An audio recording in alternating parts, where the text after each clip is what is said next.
Bonjour Xavier Driancourt. Bonjour Sonia Mabrouk, bonne année. À vous aussi, meilleurs Merci. vœux et bienvenue à la grande interview sur CNews et Europe 1. Votre parole est aussi rare que précieuse. Vous êtes ancien ambassadeur de France en Algérie. Vous avez été en poste entre 2008 et 2012, puis entre 2017 et 2020. Autant dire que vous connaissez parfaitement le fonctionnement du régime algérien, ou en tous les cas son rapport à la France. Oui. Et vous avez publié, Xavier Driancourt, L'énigme algérienne aux éditions de l'Observatoire. Après l'arrestation de 3 influenceurs, ou plutôt propagandistes algériens, véritables prêcheurs de haine numérique appelant à des attentats, à des viols en France. La question est de savoir si tout cela est orchestré par le régime algérien. Est-ce que le régime peut ainsi actionner des leviers dans notre pays? Quelle est votre analyse sur ce sujet? Je ne dirais pas qu'il y a un plan organisé par Alger pour déstabiliser la France. Mais j'ai en tête les propos tenus à mon égard par un ancien Premier ministre algérien, aujourd'hui en prison du reste, qui me disait « Monsieur l'ambassadeur, nous vous connaissons beaucoup mieux que vous nous connaissez ». Et je crois que tout est dans cette formule.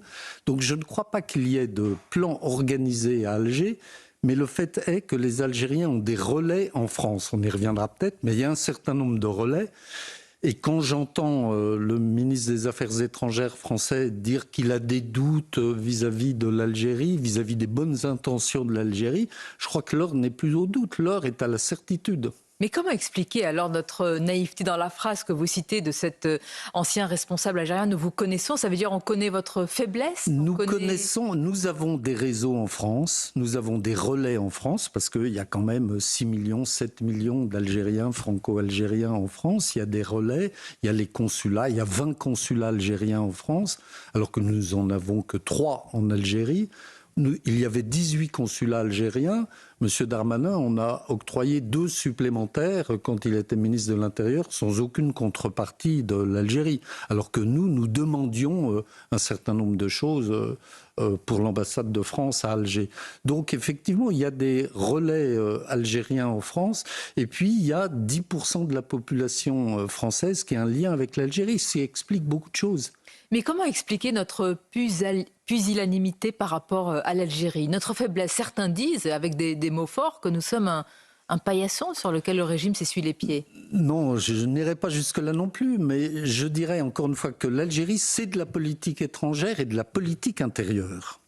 Quand, par exemple, le président de la République s'exprime, comme hier devant les ambassadeurs, sur la Chine ou sur les États-Unis, c'est de la politique étrangère et c'est tout. Mais quand il parle de l'Algérie, c'est de la politique étrangère, parce que l'Algérie est un État indépendant, mais c'est aussi de la politique intérieure française, parce qu'il y a, encore une fois, 10% de la population... Explique la prudence, la bienveillance... Explique la bienveillance spontanée de la classe politique vis-à-vis de l'Algérie, à gauche et à droite. Xavier Driancourt, qui vient d'où? De ce sentiment de culpabilité par rapport à l'histoire? Oui, il y a les souvenirs, les remords, je dirais, de l'histoire, à gauche comme à droite. Les politiques de gauche ont le souvenir de la bataille d'Alger, des condamnés à mort envoyés à la guillotine par François Mitterrand, alors ministre de la Justice dans le gouvernement Mendès France, des propos bienveillants de François Mitterrand, président de la République vis-à-vis du fils en 1992. Il ne faut pas arrêter le processus électoral. Fils, mouvement islamiste algérien. Voilà. Oui. Et à droite, il y a les souvenirs et les remords du « je vous ai compris » du général de Gaulle, du retour en 62 des rapatriés, des harkis en France. Donc, tous nos politiques de droite comme de gauche ont une bienveillance spontanée, je dirais, vis-à-vis de l'Algérie. Ce qui n'est pas le cas vis-à-vis des autres pays. Du Maghreb notamment, du Maghreb Maroc et de l'Afrique et de l'Indochine. Bien sûr, mais Xavier Driancourt, c'est une autre génération de politique aujourd'hui. Quand on voit que ces propagandistes, ces influenceurs influenceurs sont capables quand même de menacer la France sur son propre sol, qu'un écrivain, on va y revenir longuement, oui, franco-algérien, Boualem Sansal, est emprisonné, jusqu'où le régime algérien peut aller? Mais le régime algérien, le président de la République le disait lui-même, le régime algérien trouve sa légitimité dans la rente mémorielle et donc dans la falsification de l'histoire, disait M. Macron, dans une interview au Monde il y a quelques années. Et c'est ça le carburant du régime algérien. Et donc à force de répéter, de rabâcher d'inoculer dans la tête des jeunes Algériens d'Algérie, mais aussi de France, qui lisent la presse algérienne, qui lisent les réseaux sociaux algériens, etc. Tout ça finit par entrer dans la tête de ces gens. Et qui peut donner quoi? Un tel poison inoculé à haute dose? Ça peut donner ce qu'on voit en ce moment en France, une déstabilisation du pays. C'est pour ça que je ne crois pas qu'il y ait de plan organisé à Alger, mais tout ça est la conséquence d'une politique qui a été sciemment décidée en Algérie. Et qu'on nourrit parfois. Et qu'on nourrit parfois. Emmanuel Macron qui a dénoncé hier, Xavier Driancourt, le déshonneur de l'Algérie au sujet de Boualem Sansal. Mais où en est-on dans les vraies actions de représailles? Autrement dit, le gel des avoirs de certains responsables, les fameux biens mal acquis, issus de l'argent de la corruption. Où en est-on aussi des accords de 68, accords que vous avez dénoncés aujourd'hui? Est-ce qu'il y a un moindre pas qui est fait? Écoutez, ça, je crois qu'il faudrait poser la question à un représentant du gouvernement ou un représentant du ministère des Affaires étrangères. Sans révéler de secret, non, mais je ne suis pas forcément au courant de ce qui se dit ou de ce qui se fait au Quai d'Orsay ou à l'Élysée. Mais le fait est qu'il y a un certain nombre de paroles. Hier, le président a parlé de déshonneur, mais il faut passer à l'acte. Encore une fois, on n'est plus à l'heure des doutes, comme le disait M. Baron, on est à l'heure de la certitude. Et donc, il faut prendre des mesures vis-à-vis de l'Algérie. Alors, vous avez cité l'accord de 68, mais il y a un échange de lettres de 2007 sur les visas diplomatiques algériens, sur les passeports diplomatiques algériens qui sont exemptés de visa pour venir en France. Il y a l'accord de sécurité sociale franco-algérien de 1986. Il y a les réseaux des consulats algériens en France qui sont autant encore une fois, de réseaux du pouvoir algérien en France. 20 consulats sur tout le territoire français. Il y a les réseaux des mosquées, et de la mosquée de Paris notamment. Parlons-en parce que la Grande Mosquée de Paris et son recteur, Chemseddine Hafiz, a publié un communiqué pour dénoncer les propos du lanceur d'alerte Chawki Benzera, qualifié par la Grande Mosquée, je cite, de blogueur obscur. C'est ce lanceur d'alerte qui a permis l'arrestation des influenceurs algériens. Vous aussi, vous êtes cité dans ce communiqué. La chaîne également, CNews, qui vous donne la parole, comme à tant d'autres, et qui a donné la parole à ce lanceur d'alerte. Et les propos vous concernant sont particulièrement durs et vous mettent une cible dans le dos, monsieur l'ambassadeur. Comment vous réagissez ce matin? Je trouve que c'est tout à fait indigne de la part du recteur de la mosquée de Paris. J'étais ahuri quand j'ai lu ce communiqué de la mosquée de Paris qui lance une fatwa contre Chawki Benzera et contre moi-même.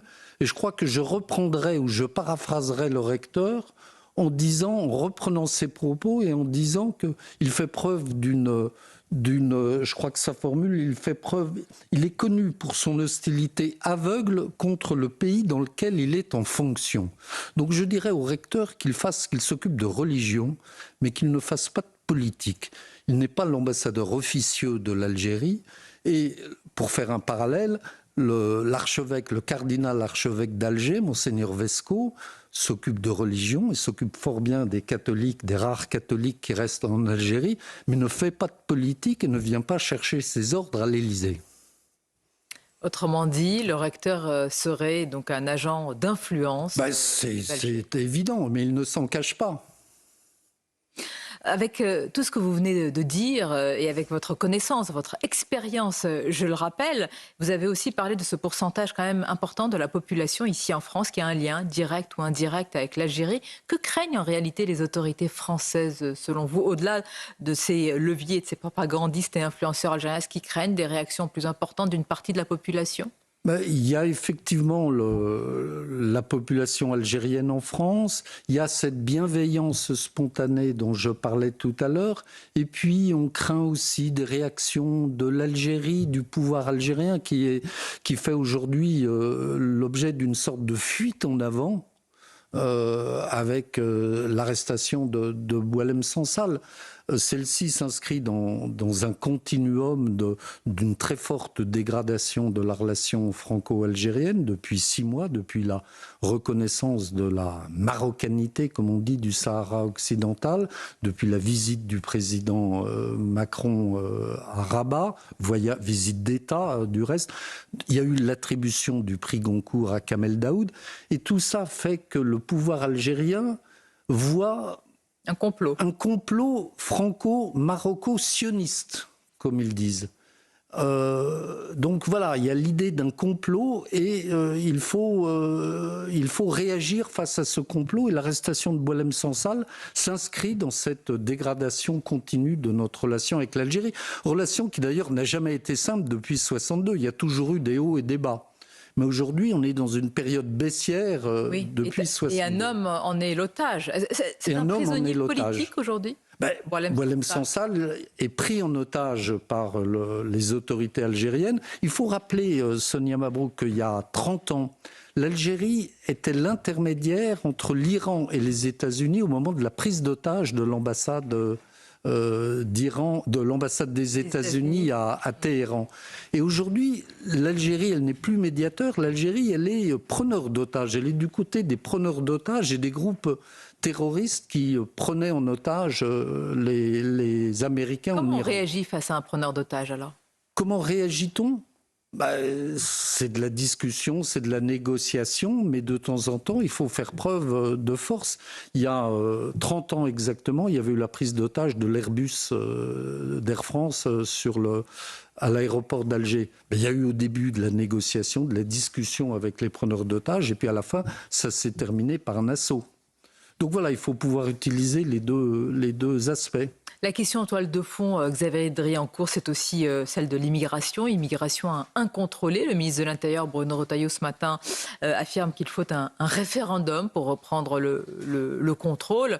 Est-ce que vraiment on peut reprendre le contrôle sur ce domaine ? Je crois qu'il est possible de reprendre le contrôle, mais à condition, effectivement, d'en avoir la volonté politique et à condition de pouvoir jouer sur, je dirais, toutes les touches du clavier administratif dont la France dispose. Le problème, c'est que nous sommes, nous, Français, dans un État démocratique, dans un État de droit. Le problème, dites-vous ? Oui, dans un État ouvert. Et l'Algérie, c'est un régime autoritaire, policier. Donc, encore une fois, ils nous connaissent et ils connaissent nos faiblesses beaucoup mieux que nous ne les connaissons. Nos faiblesses se lèvent-elles dans cet état de droit ? Nos faiblesses, c'est effectivement un état de droit avec une jurisprudence très prononcée de la part des juges français, des juges européens. Les Algériens connaissent tout ça. C'est un jour particulier en ce 7 janvier 2025. Xavier Driancourt, 10 ans après les attentats, les massacres de Charlie Hebdo, l'hypercacher et Montrouge, face à l'hydre islamiste. Est-ce que selon vous, au-delà des lois, est-ce qu'on est armé moralement et mentalement ? Nous l'avons été, oui. Il y a 10 ans, vous le rappeliez, il y a eu cette grande marche pour Charlie. Moi-même, j'y ai participé avec des amis algériens, du reste, à l'époque. Mais est-ce qu'aujourd'hui, cette arme morale n'a pas faibli face, effectivement, à un environnement qui est complètement différent ? On peut se poser la question. Je comprends sans doute la réponse. Vous avez aussi été, Xavier Driancourt, je le rappelle, dans votre carrière, conseiller diplomatique à Matignon, directeur général de l'administration du Quai d'Orsay, chef de l'inspection générale des affaires étrangères. Lorsque vous entendez Emmanuel Macron dire devant les ambassadeurs hier que la France n'a pas vraiment reculé en Afrique, mais qu'elle se réorganise, comment réagissez-vous ? Oui, c'est un langage très diplomatique. Et dans la réalité, cela donne quoi ? Dans la réalité, nous avons quand même été mis à la porte, sortis du Sénégal récemment, du Tchad, du Mali, du Niger. Donc effectivement, c'est une forme de réorganisation, mais c'est une réorganisation contrainte. Face à des régimes et parfois aussi face à des mouvements djihadistes et terroristes qui se sont transformés, qui sont arrivés au pouvoir, comme en Syrie, quand vous voyez que la diplomatie européenne s'est rendue donc dernièrement à Damas face au nouveau leader syrien, est-ce que selon vous, un islamiste inclusif existe ? L'islamisme modéré, c'est comme le communisme modéré. Bien, je pense que la réponse est assez claire. Merci, monsieur l'ambassadeur. Merci à vous. Xavier Driancourt. Je rappelle votre ouvrage, parce que tout est contenu dans ce livre depuis bien longtemps. Et peut-être que des responsables politiques auraient pu le lire il y a déjà longtemps. L'énigme algérienne aux éditions de l'Observatoire. Je vous remercie, je vous souhaite une bonne journée. Merci à vous.